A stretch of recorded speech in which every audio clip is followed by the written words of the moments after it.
String literals അതുപോലെ തന്നെ string object എന്നീ കാര്യങ്ങളാണ് നമ്മൾ ഈ വീഡിയോയിലൂടെ മനസ്സിലാക്കാനായിട്ട് പോകുന്നത്. ഇവിടെ ഒരു എക്സാമ്പിൾ തന്നിട്ടുണ്ട്. ഈ എക്സാമ്പിൾ പരിശോധിക്കുമ്പോൾ ഇവിടെ തന്നിട്ടുള്ളതിലെ CDC എന്ന് പറയുന്നതാണ് ഇവിടുത്തെ സ്ട്രിംഗ് ലിറ്ററൽ. ഈ CDC എന്ന് പറയുന്നത് തന്നെയാണ് സ്ട്രിംഗ് ഒബ്ജക്റ്റ്. CDC എന്ന് പറയുന്നത് സ്ട്രിംഗ് ലിറ്ററൽസും ആണ്. അതേസമയം CDC is itself A string object.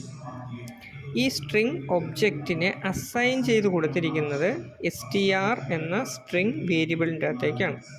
ഇവിടെ str എന്നതിനെ സ്ട്രിംഗ് വേരിയബിൾ എന്ന് പറയാം, സ്ട്രിംഗ് ക്ലാസ് റെഫറൻസ് വേരിയബിൾ എന്ന് പറയാം, അതുപോലെ തന്നെ സ്ട്രിംഗ് ഒബ്ജക്റ്റ് നെയിം എന്നും പറയാം. എന്താണ് സ്ട്രിംഗ് ലിറ്ററൽ എന്ന് നമ്മൾ കണ്ടു.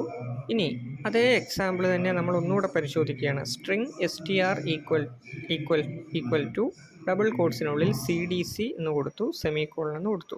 ഇവിടെ CDC എന്ന പേരുള്ള ഒരു സ്ട്രിംഗ് ലിറ്ററൽ ക്രിയേറ്റ് ചെയ്യപ്പെട്ടു, അഥവാ സ്ട്രിംഗ് ഒബ്ജക്റ്റ് ക്രിയേറ്റ് ചെയ്യപ്പെട്ടു. ഇനി ഇങ്ങനെ ക്രിയേറ്റ് ചെയ്യപ്പെടുന്ന സ്ട്രിംഗ് ലിറ്ററൽ അഥവാ സ്ട്രിംഗ് ഒബ്ജക്റ്റ് എവിടെയാണ് സേവ് ചെയ്യപ്പെടുന്നതെന്നാണ് ഇനി പറയാൻ പോകുന്നത്. അത് സേവ് ചെയ്യപ്പെടുന്ന സ്ഥലത്തിന് നമ്മളൊരു പേര് പറയും, സ്ട്രിംഗ് പൂൾ എന്നാണ് പറയുന്നത്.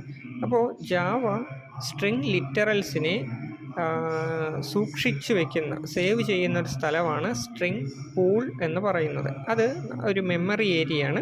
നമുക്ക് മനസ്സിൽ അതിനെ ഇങ്ങനെ ഇമാജിൻ ചെയ്യാം. ഒരു സ്റ്റോർ ചെയ്യുന്ന ഒരു ഏരിയ, നമ്മൾ ക്രിയേറ്റ് ചെയ്യുന്ന സ്ട്രിംഗ് ലിറ്ററൽസ് എല്ലാം ആ ഒരു സ്ട്രിംഗ് പൂളിൻ്റെ അകത്ത് വന്ന് സേവ് ചെയ്യപ്പെടും. ഇനി നമുക്ക് മറ്റൊരു എക്സാമ്പിൾ കൺസിഡർ ചെയ്യാം. ഇവിടെ രണ്ട് സ്ട്രിംഗ് ലിറ്ററൽസ് ഉണ്ട്. ആദ്യം string str1 equal to CDC എന്നും പറഞ്ഞു കൊടുത്തു. രണ്ടാമത് string str2 equal to CDC എന്നും പറഞ്ഞു കൊടുത്തു.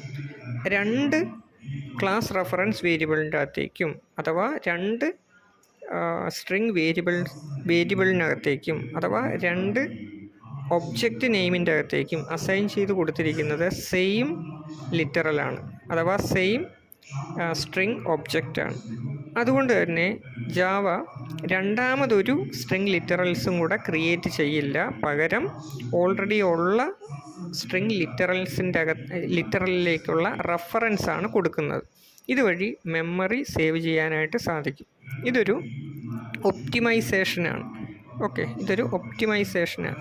അപ്പോൾ മെമ്മറി സേവ് ചെയ്യാനായിട്ടും ഈ സ്ട്രിംഗ് പൂൾ എന്ന് പറയുന്ന ഒരു സംവിധാനം സഹായിക്കുന്നുണ്ട്.